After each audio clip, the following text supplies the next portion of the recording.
이 시간 하나님의 말씀은 마가복음 11장 27절에서 12장 12절까지 함께 보겠습니다. 마가복음 11장 27절에서 12장 12절까지 같이 보겠습니다. 함께 봅니다. 그들이 다시 예루살렘에 들어가니라. 예수께서 성전에서 거느실 때에 대제사장들과 서기관들과 장로들이 나와 이르되 무슨 권위로 이런 일을 하느냐, 누가 이런 일 할 권위를 주었느냐. 예수께서 이르시되 나도 한 말을 너희에게 물으리니 대답하라. 그리하면 나도 무슨 권위로 이런 일을 하는지 이르리라. 요한의 세례가 하늘로부터냐 사람으로부터냐, 내게 대답하라. 그들이 서로 의논하여 이르되 만일 하늘로부터라 하면 어찌하여 그를 믿지 아니하였느냐 할 것이니, 그러면 사람으로부터라 할까 하였으나 모든 사람이 요한을 참 선지자로 여김으로 그들의 백성을 두려워하는지라.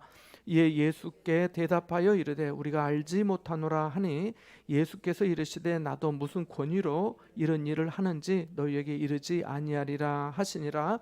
예수께서 비유로 그들에게 말씀하시되 한 사람이 포도원을 만들어 산 울타리를 두르고 즙자는 틀을 만들고 망대를 지어서 농부들에게 새로 주고 타국에 갔더니 때가 이르매 농부들에게 포도원 소출 얼마를 받으려고 한 종을 보내니 그들이 종을 잡아 심히 때리고 거저 보내었거늘 다시 다른 종을 보내니 그의 머리에 상처를 내고 능욕하였거늘 또 다른 종을 보내니 그들이 그를 죽이고 또 그 외 많은 종들도 더러는 때리고 더러는 죽인지라. 이에 한 사람이 남았으니 곧 그가 사랑하는 아들이라 최후로 이를 보내며 이르되 내 아들은 존대하리라 하였더니 그 농부들이 서로 말하되 이는 상속자 아니 자 죽이자, 그러면 그 유산이 우리 것이 되리라 하고 이에 잡아 죽여 포도원 밖에 내던졌느니라. 포도원 주인이 어떻게 하겠느냐, 와서 그 농부들을 진멸하고 포도원을 다른 사람들에게 주리라. 너희가 성경의 건축자들이 버린 돌이 모퉁이의 머릿돌이 되었나니 이것은 주로 말미암아 된 것이요 우리 눈에 놀랍도다 함을 읽어보지도 못하였느냐 하시니라. 그들이 예수의 이 비유가 자기들을 가리켜 말씀하신 줄 알고 잡고자 하되 두려워하여 예수를 두고 가니라. 아멘. 본문 27절에 보면은 그들이 다시 예루살렘에 다시 들어가셨다라고 말씀합니다. 그래서 예수께서 성전에서 거니실 때에 이렇게 27절 말씀이 시작이 됩니다. 예수님은 예루살렘에 입성하신 날부터 매일 그 성전에 가셨습니다. 그 목적은 매일 성전에서 가르치시기 위함이었습니다. 우리 보지 않았지만 14장 마가복음 14장 49절 한번 읽어볼까요? 14장 49절 넘어가서 한번 보겠습니다. 같이 봅니다. 14장의 49절입니다. 같이 보겠습니다. 시작. 내가 날마다 너희와 함께 성전에 있으면서 가르쳤으되 너희가 나를 잡지 아니하였도다. 그러나 이는 성경을 이루려 함이니라 하시더라. 아멘.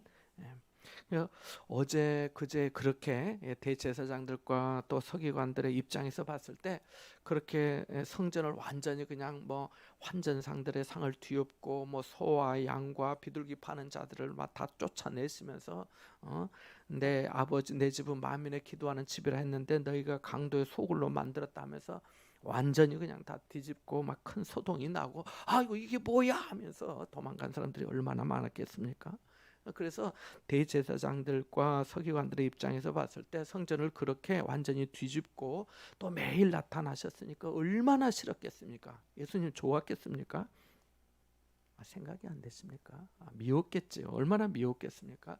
그 압력솥이 이 열에 가열해지면 이제 최고조로 막 기물 팍팍팍팍팍 이렇게 뿜는 것처럼 아마 속이 부글부글 끓어오르지 않았겠습니까? 입장 바꿔서 생각해 보면은 견딜 수가 없었을 겁니다. 우리도 견디지 못하면 어젯밤에 제가 뭐가 열린다 했죠?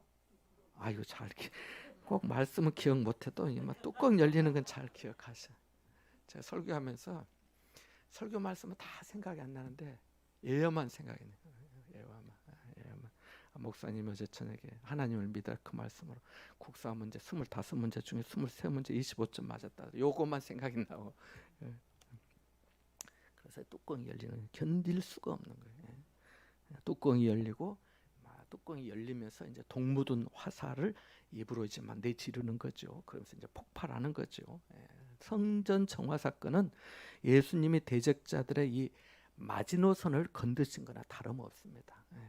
그래서 그들은 성전 중심으로 살아왔고 그랬잖아요. 성전이 있기 때문에 권위와 존경과 권세와 특권을 행하면서 살아왔고 이익을 누렸기 때문입니다. 그런데 그 핵심을 예수님이 엎으신 거예요. 그래서 분노와 갈등이 끌어올랐습니다. 그래서 그들은 직접 따져 묻기로 하였고 급기야 마주 달리는 열차처럼 이제 충돌하게 됐습니다. 18절 말씀대로 그들은 이미 예수님을 어떻게 죽일까, 앞부분에 18절에 나오는데 그들은 직접 따져 어떻게 죽일까 하고 의논하는 중이었기 때문에 미움과 부정적인 언사와 표정으로 따져 물었습니다. 대제사장들과 서기관 장로들은 당대 유대인의 종교적 정치적 중요한 의사 결정을 하는 최고의 정책 의결 기관인 사내드린, 이 말이 사실은 이 헬라어인데요. 사내드린, 공회라고도 합니다. 공회, 우리나라로 치면 뭐 국회 정도인데 이 사내드린의 중요한 다 회원들이었거든요. 이들에게 예수님은 이미 눈밖에 났습니다. 이들이 사형 집행을 직접 하지는 못해도 사형 언도까지는 할 수 있었습니다. 그래서 로마 총독 빌라도의 허락이 필요했던 것입니다. 그래서 결국 로마 총독 빌라도 허락하니까 십자가에 매달리시게 된 거죠. 그들이 따져 묻습니다. 무슨 권위로 이런 일을 하느냐? 당신이 뭔데 이렇게 하는 거야? 누가 이러라 했어? 누구 허락으로 성전에서 제사에 필요해서 자리를 마련하고 일하는 사람들에게 나가라 마라 하는 거야? 마련해서 다 놔두었는데 일하는 사람들에게 나가라 마라 하는 거야. 내 집은 만민의 기도하는 집이라 하면서 강도의 소굴로 만들었다고 하는 거야. 여기서 얼마나 많은 사람이 와서 하나님을 예배하고 기도하는지 모르는 거야. 우리가 강도라는 말이야. 당신 그 말에 책임질 수 있어? 이거 어떻게 할 거야? 당신은 권위와 질서도 모르는 거야. 어디서 배워와서 이따위 행동을 하는 거야? 당신이 이러고도 입에 하나님 어쩌고 하는 거야? 확실한 배경이 없으면 당신 큰일 당할 거야 라고 하는 말이나 마찬가지 아니겠습니까? 본문은 예수님의 입장과 태도가 강력해지고 예수님을 대적하는 무리들도 더 구체적이고 강력하게 대응해 나가고 있음을 보여줍니다. 그리고 이 논쟁은 예수님하고 그들만의 이렇게 앉아서 또 서서 한 이런 게 아니라 지금 모든 무리들이 다 보고 있는 거예요. 다 참여하고 있는 거예요. 그래서 이 무리들 앞에서 공개적으로 이루어지고 있는 것을 다 듣고 보고 있는 것을 우리가 좀 생각하면서 말씀을 봐야 하겠습니다. 그래서 이들이 따진 것은 예수님을 핍박하고 죽일 이유를 찾고자 하는 의도였습니다. 하나님의 권위 외에는 불가능한 일을 예수님께서 하고 계셨기 때문입니다. 그러니까 우리가 성경을 처음 본다면 둘 중에 하나로 접근을 해야 합니다. 성경에 말씀하시고 등장하시는 예수 그리스도가 하나님의 아들이신가 아닌가, 아니라면 믿지 않아도 되지만은 만일 정말 하나님의 아들이 아니고서는 이럴 수가 없고 이런 일을 행하실 수가 없다고 생각이 된다면 반드시 그리스도를 주님으로 고백하고 믿어야 하는 것입니다. 무슨 권위로 이런 일을 하느냐? 누가 이런 일을 할 권위를 주었느냐고 대적자들의 질문에 예수님의 입을 통해 그들은 확인받고자 했던 것입니다. 그렇게 묻고 도대체 예수님이 뭐라 하는지 들어보고자 했던 거지요. 유대의 공식적인 최고 권위의 기관인 이 사내드린이라고 하는 말은 둘러앉은 자라고 하는, 둘러앉은 자. 그래서 회원이 70명입니다. 회장 포함해서 71명이에요. 그래서 둘러앉아서 함께 의논하고 결정한다는 거예요. 그게 사내드린 공회입니다.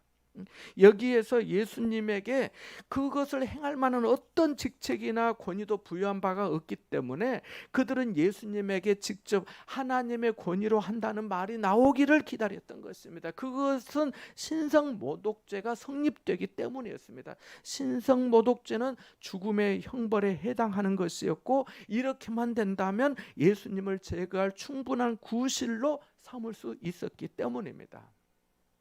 이에 대해 예수님은 지혜롭게 그들에게 대답하십니다. 즉 직접적인 대답을 하지 않으시고 그 대신 반대 질문을 하십니다. 조건부로서의 대답이시죠.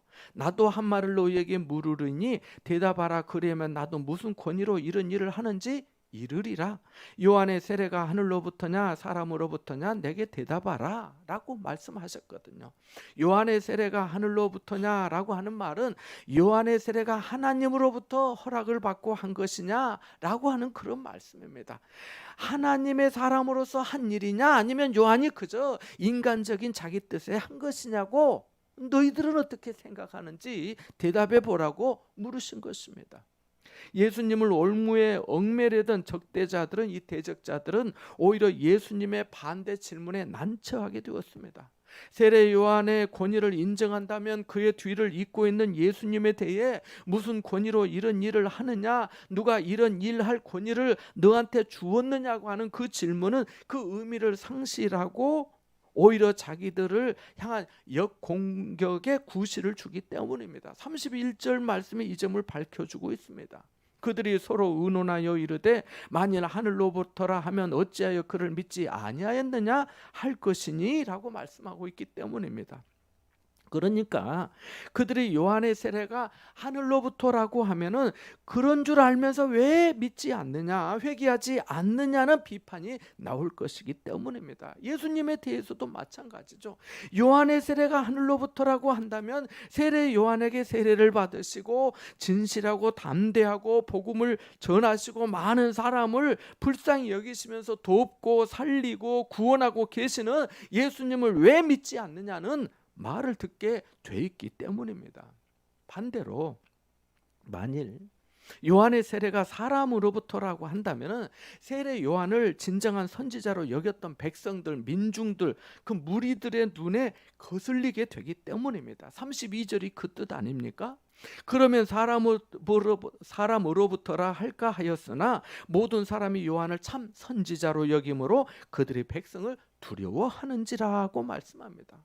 성경을 보면서 대제사장들이나 서기관, 제사장직을 이 사람들이 제사장직을 독점하다시피 한 이 사두개인들까지 예수님을 십자가에 죽이는 그 결정을 할 때 한 마음이 되었던, 그렇게 한 마음이 되어서 그렇게 했지만은 그래서 당시 백성들, 그 무리들의 여론, 오늘날로 말하면 이 민심을 두려워했던 것으로 보입니다. 18절 말씀에도 어떻게 죽일까 하고 꾀하니 이는 무리가 다 그의 교훈을 놀랍게 여김으로 그를 두려워함이라고 말씀하고, 다음 우리가 읽어봤지만 12장 12절에 그들이 예수의 이 비유가 자기들을 가르쳐 말씀하신 줄 알고 잡고자 하되 무리를 두려워하여 예수를 두고 가니라고 말씀하고 있거든요.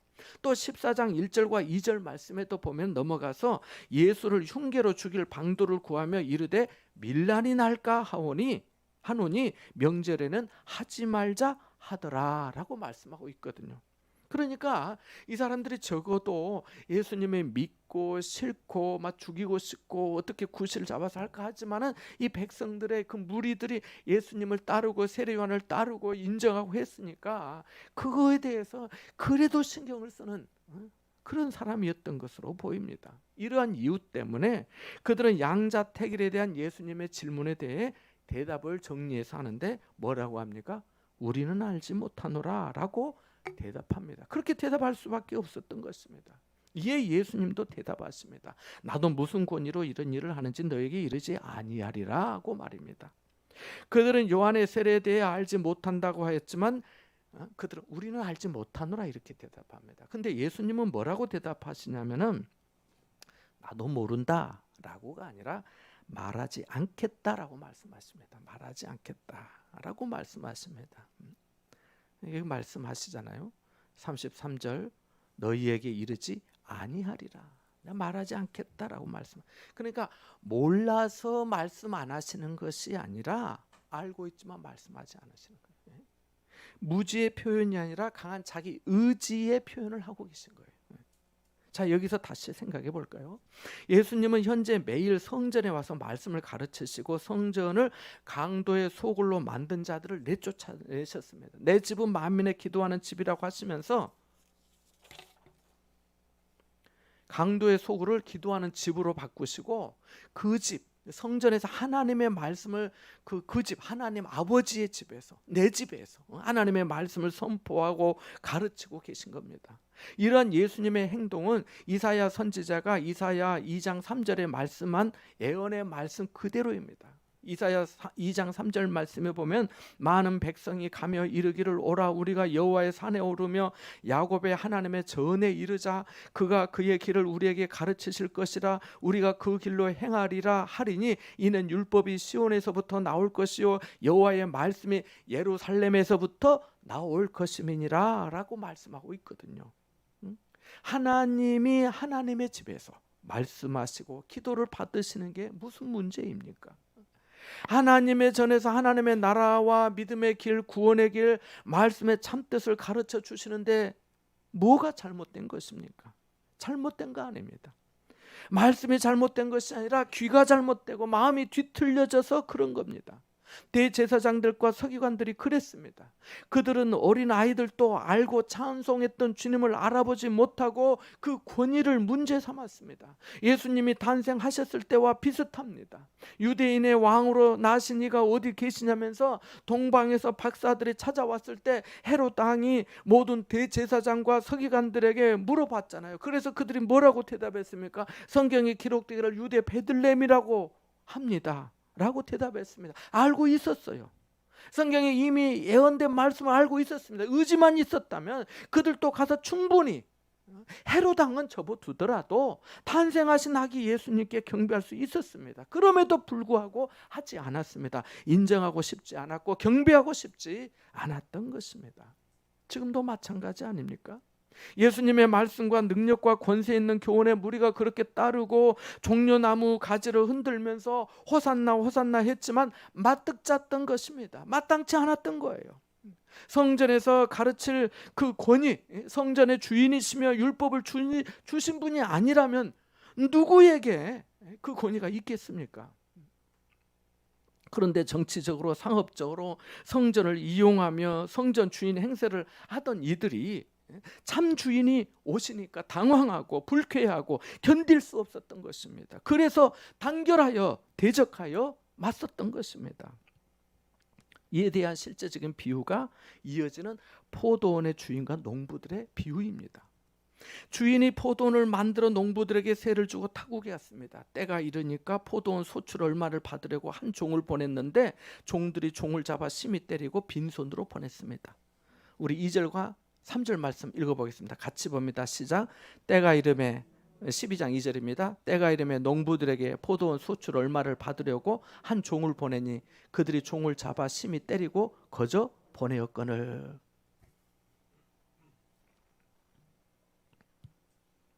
또 다른 종을 보내니 머리에 상처를 내고 능욕해서 보냈습니다. 또 다른 종을 보내니 농부들이 이제는 그를 죽였습니다. 그 외에 많은 종을 보냈는데 때리고 더러는 또 죽였습니다. 종들이 그렇게 될 때마다 주인의 마음이 얼마나 아팠겠습니까?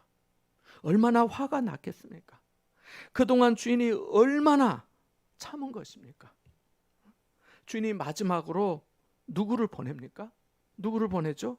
아들을 보냅니다. 그런데 그 아들을 농부들이 어떻게 했습니까?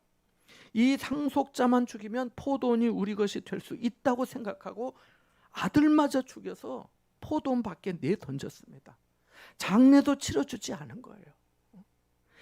이건 가장 수치스럽고 모욕적인 것입니다. 유대인들은 그래서 이것을 혐오했습니다. 그래서 사무엘상 17장에 보면은 이 골리앗과 다윗이 싸우는 그 얄라 골짜기에서 말이 주고받는데 그 말 중에 하나가 뭐냐면 너를 죽여서 네 살을 공중의 새와 들짐승들에게 주자 그렇게 말합니다. 자, 이렇게 아들까지 죽임을 당하면 포도원 주인이 어떻게 하겠습니까? 12장 9절의 말씀이 그 말씀입니다. 같이 읽어보겠습니다. 9절입니다. 시작. 포도원 주인이 어떻게 하겠느냐? 와서 그 농부들을 진멸하고 포도원을 다른 사람들에게 주리라. 아멘. 농부들에게 포도원은 은혜였습니다. 주인이 포도원을 만들었어요. 울타리도 새 울타리도 주인이 쳤습니다. 즙자는 틀도 만들고요. 망대를 만들어서 짐승들이나 도둑들이 들지 못하게 살필 수 있도록 다 했습니다. 그리고 농부들에게 세를 주었습니다. 포도원을 경작하면서 벌어먹고 살라고. 농부들에게는 일터가 있어야 하니까요. 포도원은 처음부터 은혜였습니다. 농부들이 울타리 친 것 아니고 즙자는 틀 만든 거 아니고 망대를 친 것도 아닙니다. 그런데 거기서 은혜로, 주인의 배려로, 사랑으로, 관심으로, 불쌍히 여김으로, 긍휼하심으로 전적인 선택을 받아 일하며 살면서 자식도 낳고 키우고 살고 있었는데 세를 내기 싫었습니다. 세 내기 싫었다는 것은 응당히 해야 할 감사하기가 싫었다는 거예요. 살해하기가 싫고 순종하기가 싫었다는 거예요. 어느 사이엔가 겸손은 사라지고 욕심과 교만이 꽉 차 있었다는 겁니다. 말씀과 기도 대신 성전을 가득 채우고 있었던 그 환전상들, 소와 양과 비둘기, 그 짐승들처럼, 그 오물들처럼, 그 배설물들처럼 그렇게 마음이 그렇게 된 거예요. 포도원을 경작하며 생활하고 살라고 할 때는 주인님 감사합니다, 기회 주셔서 감사합니다, 먹고 살게 해주셔서 감사합니다 하면서 순종하였는데 세를 내라고 하니까 순종하기가 싫었던 거예요. 처음에는 은혜였는데 점점 교만과 거역함이 되고 나중에는 오만한 착각에 빠져서 권리라 여겼던 것입니다. 권한이 생기고 권세라고 생각한 거예요. 처음에 일자리 주셔서 감사했는데 나중에는 이거 내가 했는데 가 된 것입니다. 이건 내 몫이어야 하는데가 된 거예요. 오늘날은 어떻습니까? 어떤 교회에서는 이런 비슷한 일이 없는가요? 주님의 몸인 교회에서 자기 권위와 권리를 내세우며 주님의 권위에 맞서며 권위를 다투려는 일 말입니다. 겸손하고 순종했던 사람이 무슨 일을 맡거나 직분을 받고 나니까 그렇게 변하는 일 말입니다. 처음 교회 와서는 몇 년 동안은 그렇게 순한 양 같더니 나중에는 들이받는 염소가 되는 일 말입니다. 한 가지 더 생각해 볼까요? 대적자들은 네가 무슨 권위로 이런 일을 하느냐? 누가 이런 일을 할 권위를 너한테 주었느냐라고 물었습니다. 그들은 예수님에게 누가 준 것이냐라고 물은 거지요. 그런데 예수님은 누가 준 것이냐라고 묻는 그들의 질문을 어디로부터 왔느냐라고 하는 질문으로 바꾸어서 물어보셨습니다. 예수님은 이 질문을 요한의 세례가 하늘로부터냐 사람으로부터냐라고 내게 대답하라고 하셨잖아요. 당시 그들 중에는 누군가에게 돈으로 직분을 사고 또 돈을 받고 그 성직, 그 권위, 그 권세를 팔았습니다. 그들의 권위는 돈에서 나왔고 사람에게서 온 거예요. 그래서 그들에게는 어떤 사람, 누가 너에게 이런 일을 하라고 했냐라고 하는 그 어떤 사람이 권위를 주었는지가 중요했던 거예요. 그래서 물어본 거예요. 그러나 예수님은 사람의 권위가 필요하지 않았습니다. 주님은 세상에 오신 하나님의 아들이시고 하나님 나라의 주권자요 상속자셨기 때문입니다. 마찬가지로 요한의 세례도 그랬습니다. 그가 누구의 허락을 받고 어떤 사람의 권위를 받아서 세례를 베풀고 사람들에게 회개에 합당한 열매를 맺으라고 그렇게 외친 게 아닙니다. 사람이 그를 선출하지도 않았고 사람이 그를 임명한 것도 아니고 사람이 그에게 직분을 준 것도 아닙니다. 사람으로 말미암은 게 아닙니다. 하나님이 그를 광야에 외치는 자의 소리로 주의 길을 준비하는 자로 그가 오실 길을 곧게 하는 마지막 선지자로 보내셨기 때문입니다. 바울도 그랬습니다. 바울도 추천서 주세요, 청거장을 주세요 요구하는 고린도 교회 성도들에게 말했잖아요. 고린도후서 3장 1절에서 3절에 보니까 우리가 다시 자천하기를 시작하겠느냐, 우리가 어찌 어떤 사람처럼 추천서를 너희에게 붙이거나 혹은 너희에게 받거나 할 필요가 있느냐? 너희는 우리의 편지라 우리 마음에 썼고 무사람이 알고 읽는 바라.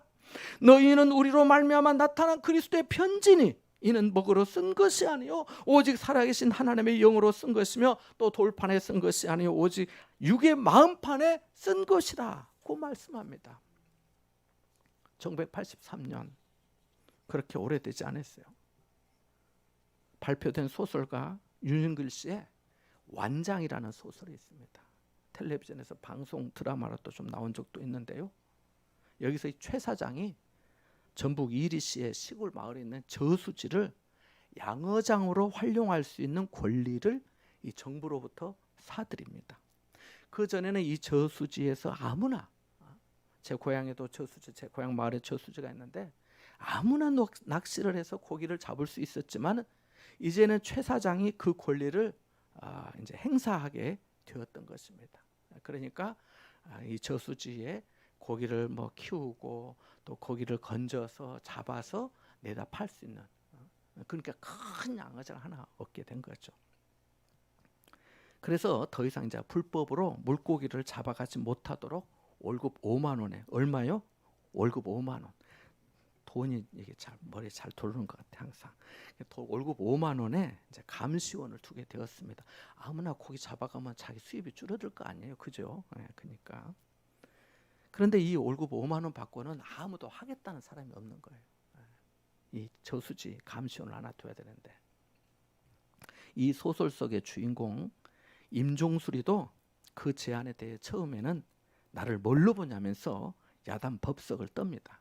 그러다가 최 사장이 임종수리에게, 종수리, 내가 완장 채워줄 테니까, 내가 월급 5만 원 또 줄 테니까 좀 감시원 좀 해다오, 이렇게 얘기를 합니다. 그래서 임종수리가 완장을 채워준다는 말에 흔쾌히 수락합니다.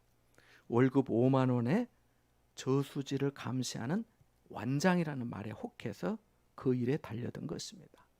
감시원이라고 새겨진 흰색 바탕에 검정 글씨 완장을 받았습니다. 그런데 조금 좀 더 멋있게 하고 싶었습니다. 그래서 임종수리가 자기 돈을 들여가지고 일이 시내까지 나가가지고 노란색 바탕에 빨간색 글씨로 감독이라고 새기고 3개의 줄을 딱 그어가지고 위험 있고 잘 보이도록 만들어서 1년 내내 어딜 가나 완장을 차고 다녔습니다. 그는 완장을 팔에 차고 나서 저수지를 바라보면서, 제 고향 마을에도 저수지가 있는데 저수지를 바라보면서 혼자 이렇게 중얼거립니다. 오늘부터 이거 다 내 저수지여, 내 손 안에 있단 말이여, 누구도 넘보지 못할 내 땅이란 말이여.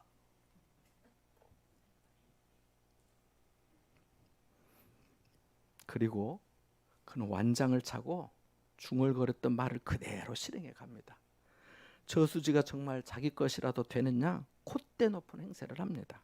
그런데 저수지는 말씀드린 것처럼 국가 재산의 농업용 저수지이며 최 사장은 이 저수지 자체를 사들인 게 아니라 농사철이 아닌 때에 저수지를 활용해서 고기를 키울 수 있는 그런 권리를 사들인 것이고, 가뭄이 들어 농사철에 물이 부족하면은 당연히 국가 재산, 이 국유지이므로 물을 빼서 농사를 짓게 해야 하는 저수지였습니다. 그러나 그는, 이 임종수리는 그러건 말건 저수지를 조금만 건드리는 사람이 있으면 친구든 마을의 어르신이든 심지어 자기를 고용한 최 사장까지도 가만 놔두질 않았습니다. 저수지에서 낚시를 못하게 할 뿐만 아니라 심지어 두들겨 패서 병원 신세까지 지게도 했습니다. 최 사장이 하다 못해서 그만두라고 했습니다. 그래도 막무가내로 달라붙어서 감독 수연에 빨리 줄 4개 그어져 있는 그 완장 차고 권력 아닌 권력을 행사했습니다.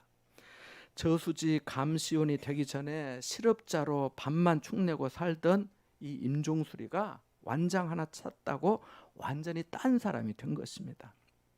어느 날 정년 퇴임한 초등학교 선생님을 만났는데 선생님이 임종수리에게 이렇게 말했습니다. 종수라, 우리나라 전통에는 완장이 없다. 완장은 일제시대에 일본 놈들 유물이다. 그게 뭔 벼슬이라도 된다고 그 난리를 피고 친구도 뭐고 없이 두들겨 패느냐라고 했습니다. 그래도 그에게는 완장이 목숨보다 중요했습니다. 그 완장으로 다른 사람을 제압할 수 있는 권리와 힘이 있었기 때문입니다. 마침내 심한 가뭄으로 저수지의 물을 모두 빼라는 정부의 통지가 떨어졌습니다. 최 사장은 물을 다 빼고 저수지에 있던 물고기를 잡아 어느 정도 수입을 챙겨야 했습니다. 그러면 감시원도 둘 필요가 없었습니다. 사정이 이러함에도 불구하고 임종수리는 그 잘난 완장을 차고 저수지 담당 공무원과 싸우고 또 경찰이 오니까 또 경찰과 또 피터지게 싸움을 하다가 다리에 부상을 입고 도망 다니는 신세가 되었습니다. 그래서 그 어머니가 하도 불쌍해서 할 수 없이 그 마을에서 술집을 하는 이 김부월이라고 하는 여자에게 부탁을 해서 부월이 내 아들 종수리하고 좀 같이 여기 좀 피해서 좀 다른 데 가서 살면 안 되겠는가. 종수리가 좋아하고 부월이 또 종수리 나쁘게 생각 안 하는 것 같던데. 그래서 두 사람이 야반도주하고 이야기는 끝납니다. 뭘 그렇게 잘 들으십니까?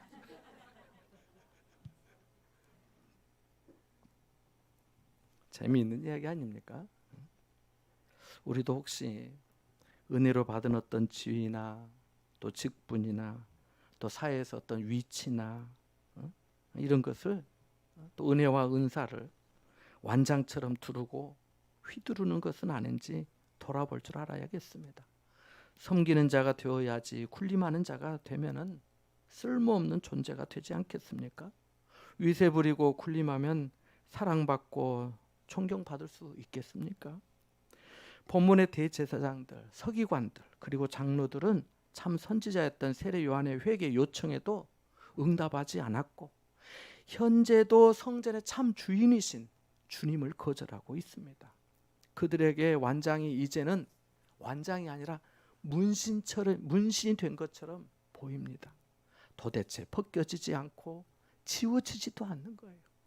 진정한 권위자이신 주님의 말씀을 듣고 겸손히 감사하며 순종하기보다 죽이려는 음모를 꾸미고 있습니다. 그리고 12장에 이어지는 이 포도 농부들의 비유에서와 같이 아들을 결국 죽입니다. 자기 권위를 자랑하는 자들은 진정한 권위자이신 주님에게 나오기를 꺼립니다. 주님을 미워하고 적대감을 가지고 대적합니다. 장애물이 있다면 그것을 제거하려 합니다.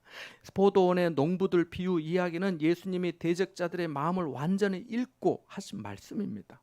양심이 있는 사람들이었다면 정말 뜨끔하고 두려웠을 것입니다. 12장 12절에 아까 읽어본 바와 같이 그들이 예수의 이 비유가 자기들을 가르쳐 말씀하신 줄 알고 라고 말씀하고 있기 때문입니다. 비유이지만은 알아들을 사람은 알아듣는 것입니다. 우리도 그렇잖아요. 또 그래야 합니다. 알아들어야 합니다. 그래야 마음에 찔리기도 하고 말씀의 은혜를 바르게 받고 바른 믿음으로 성장하기 때문입니다. 항상 축복만 말하고 듣기 좋은 말만 듣는다면 편식하는 것과 뭐가 다르겠습니까? 예수님이 이 비유를 하시면서 이 이야기 속에서 구체적으로 인용하신 말씀이 하나 있는데요. 10절과 11절 말씀 같이 한번 읽어보겠습니다. 다시 봅니다. 10절과 11절 말씀입니다. 시작. 너희가 성경에 건축자들이 버린 돌이 멋둥이의 머릿돌이 되었나니 이것은 주로 말미암아 된 것이요 우리 눈에 놀랍도다 함을 읽어보지 못하였느냐 하시니라. 아멘. 이 말씀은 시편 118편 22절 23절의 말씀입니다. 이 말씀은 기독론적 입장이라는 것은 하나님께서 예수 그리스도를 통해서 구원하신다고 하는 그런 것을 생각하면 되는 거예요. 기독론적 입장에서 보면은 하나님의 구원 역사가 예수님을 통해 이루어지고 있다는 것입니다. 이스라엘 백성들과 지도자들이 도무지 볼품없고 쓸모없는 돌덩이 같이 여겨서 예수님을 십자가에 못 박아 죽이겠지만은 하나님은 그를 죽은 자 가운데서 다시 살리시어서 머릿돌이 되게 하실 거라는 거예요. 하나님의 가장 중요한 자리, 그가 아니면 안 되게 하셨다는 거예요. 어떻게? 건축자들이 버린 돌, 건축자들이 누구예요? 전문가들이잖아요. 전문가들이 버린 돌이 모퉁이의 머릿돌이 될 수 있겠습니까? 주로 말미암아 됐다고 성경은 말씀합니다. 사람은 버리지만 하나님은 버리지 않으시니까요. 사람은 잊지만 하나님은 기억하시니까요. 사람은 멀리 떠나고 등지지만 하나님은 항상 함께 하시고 친밀하시니까요. 사람은 전문가라고 스스로 말하지만 하나님은 우주를 창조하시는 분이시니까요. 그래서 사람 눈에, 사람들 생각에 놀라운 거예요. 너무 놀라운 거예요. 우리 눈에 놀랍도다 함을 읽어보지 못하였느냐라고 말씀하시잖아요. 포도 농부의 비유에서 많은 교훈을 배울 수 있는데요. 그 중에 하나는 주인은 때가 되면 열매를 찾으신다는 겁니다. 잎이 무성한 무화과 나무에 가서 잎사귀를 뒤적이며 설익은 열매라도 있는지 찾으셨던 것처럼 포도원에서 벌어먹고 살도록 기회를 주시고 은혜와 은사를 허락해 주셨으니 수확기 추수철에 소출 얼마를 받으려고 하신 것처럼, 세를 받으려고 하신 것처럼 우리에게도 맡겨주신 달란트를 보여달라고 하신다는 거예요. 같은 비유가 마태복음 21장 34절에도 나오는데요. 거기에는 이렇게 되어 있습니다. 열매 거둘 때가 가까움에 그 열매를 받으려고 라고 말씀합니다. 마태복음 21장 41절과 43절에서는 제때 열매를 바칠 만한 다른 농부들에게 새로 줄지다. 내가 너희에게 이르노니 하나님의 나라를 너희는 빼앗기고 그 나라의 열매 맺는 백성이 받으리라고 말씀합니다. 그러니까 마태복음의 저자 마태는 이 이야기, 이 비유를 하면서 열매를 계속 말하고 있는 거예요. 열매 맺음, 열매를 바칠 만한 농부들에게 줄 거라고 말하고 있는 거예요.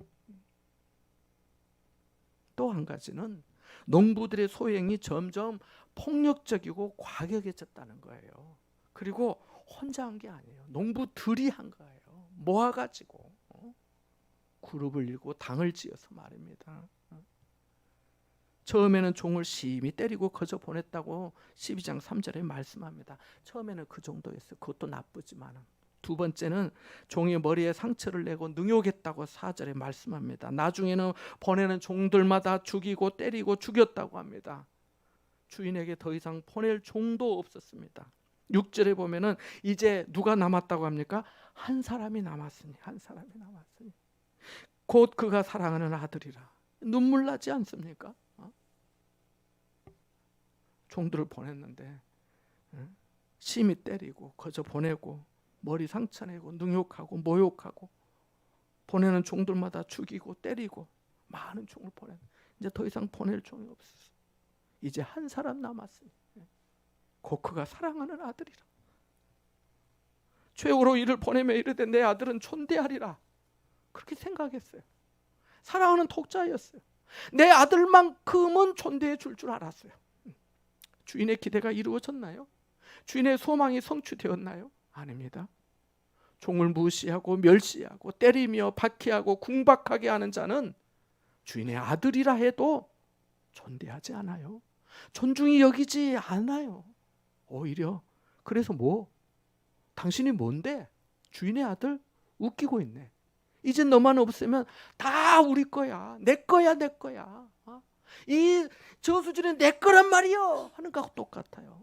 이 포도는 내 소유야. 이 교회는 내가 하는 거야. 내게 잘못 보이면 국물도 없어. 한 가지만 더 생각하고 마치려 합니다. 주인은 농부들을 진멸하고 그 포도원을 다른 사람들에게 주었습니다. 세상에서 내 것이 무엇인가요? 내가 살아왔던 모든 것, 내가 누려왔던 것들, 아침에 일어나 저녁에 눕는 것, 모든 것이 하나님의 은혜 아닌가요? 그런데 그 은혜를 망각하고 거역하고 대적하고 교만하게 행하면 오래 참고 또 참고 또 참으시고 또 참고 또 참으시고 기다리시다가 촛대를 옮기시는 것처럼 다른 이에게 주셔요. 그 많던 물질도 다른 이에게 넘어가게 하시고 자신했던 건강도 다른 사람보다 못하게 하시고 존경받는 그 직분과 자리와 그 어떤 위치와 또 은혜와 은사도 다른 사람이 차지하게 하셔요. 세상에서 자랑했던 것들을 더 이상 자랑거리가 되지 못하게 하시는 정도만이 아니라 오히려 부끄럽게도 하셔요. 사울 왕에게 은혜를 주시고 기회를 주셨지만은 그가 불순종하니까 다윗에게 그 왕위를 하나님이 주셨잖아요. 그런 것처럼 말입니다. 하나님이 그리하셔요. 하나님이. 사람이 그리한 게 아니라 하나님이 그리하세요. 그러니까 원망도 못해요. 누구에게 따지지도 못해요. 자기가 결정했는데 다. 사기당한 사람들이 그러잖아요. 내가 내 발등을 찍지 그러잖아요. 누가 하라 했어요? 자기가 했는데. 근데 하나님 다 그렇게 하시는 거예요. 어떻게? 건축자들이 버린 돌을 모퉁이에 머릿돌 되게 하신 분이 하나님이십니다. 입만 무성한 무화과 나무를 저주하여 뿌리까지 마르게 하신 분이 하나님이세요. 물이 변하여 포도주 되게 하시는 분이 하나님이세요. 사람들은 자기 생각에 옳은 대로 한다 하겠지만은 하나님의 뜻은 언제나 견고하고 반드시 말씀을 이루세요. 우리는 하나님을 믿어야 합니다. 그리고 그리스도에게 겸손히 감사하며 순종하고 돌아와야 합니다. 왜요? 이것이 내가 사는 생명의 길이고 이것이 포도원에서 계속해서 일하며 그 축복을 받아 자손들까지 잘 사는 길이기 때문입니다. 미국의 39대 대통령이 지미 카터입니다. 지미 카터. 대통령 선거 유세를 막 하는 거예요. 민주당 후보로 나왔었는데 이 대통령 선거 기간 중에도 이 지미 카터는 주일이면은 자기 교회 가서 주일학교 교사로 봉사한 거예요. 지금 대통령에 출마한 사람이 말입니다. 자기가 맡은 아이들이 20명. 근데 주일학교는 주일 예배 드리고 주일학교 교사 이렇게 하는데 20명인데 찾아온 기자들이 70명이에요. 생각해 보세요. 보통 사람 같으면 자기 다니던 교회보다도 아니 큰 교회 가서 예배만 드려줘도 막 인사 한번 소개해주고 문 앞에서 인사하면 표를 얼마나 받겠어요. 큰 교회 가서도 예배 드리면 도움되지 않겠어요. 그런데도 지미 카터는 안 그랬어요. 예배 마치고 찾아온 기자들에게 다음 주일에는 내게 오지 말라고 말하면서 여러분이 섬기는 교회 가서 예배 드리라고 했다고 하잖아요. 하나님의 대통령 당선시켜 주셨잖아요. 우리도 전에 허물과 죄로 죽었습니다. 우리도 농부들처럼 하나님의 종들을 무시하고 상처내고 박해했지 않습니까? 주님을 알지 못해서 비난하고 저주하기도 했지 않습니까? 예수가 밥 먹여주느냐 무슨 믿을 게 없어서 십자가를 믿느냐고 하면서 말입니다. 그러나 이제 나의 죄를 대속하신 예수 그리스도를 통해 죄의 사함을 얻고 하나님의 자녀가 되었습니다. 하나님의 집에 마음껏 드나들며 기도할 수 있고 성령의 임재 안에서 그 부드럽고 세미한 음성, 너는 내 사랑하는 아들이다, 내 사랑하는 딸이야, 내가 너를 기뻐해, 내가 너 너무 좋아, 내가 너 얼마나 기다리는데, 내가 너를 얼마나 도와주는데 라고 하는 하나님의 음성, 하늘의 음성을 듣게 되었잖아요. 얼마나 큰 은혜입니까? 이 은혜를 잊지 말고 주님을 더욱더욱 찬송하는 복된 삶이 될 수 있기를 주님의 이름으로 축원합니다. 우리 같이 찬송하고 함께 기도하기를 원합니다. 찬송가 212장입니다.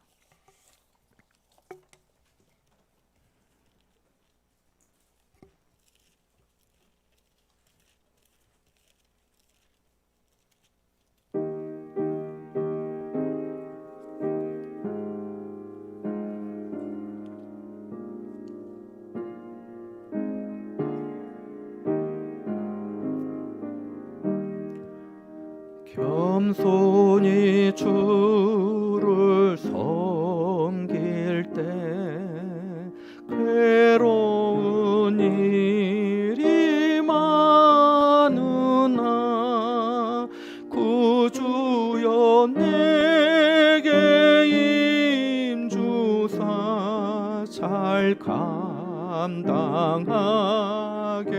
하소서. 인자한 말을 가지고 사람을 감화시키며 갈 길을 잃은 무리를 잘 인도하게 하소서. 구주의 귀한 인내를 깨달아 알게 하시고 굳건한 믿음 주셔서 늘 승리하게 하게 하소서. 장래의 영광 비추사 소망이 되게 하시며 구주와 함께 살면서 참 평강 얻게 하소서. 다시 합니다. 겸손히 주를 섬길 때 괴로운 일이 많으나 구주여 내게 임주사 잘 감당하게 하소서.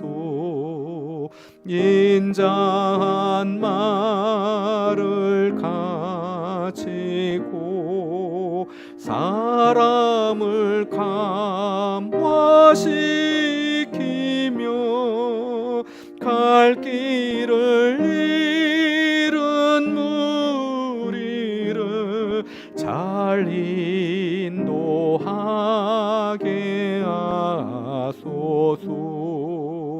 구주의 귀한 인내를 깨달아 알게 하시고 굳건한 믿음 주셔서 늘 승리하게 하소서. 장래의 영광 비추사 소망이 되게 하시며 구주와 함께 살면서 참 평강 얻게 하소서.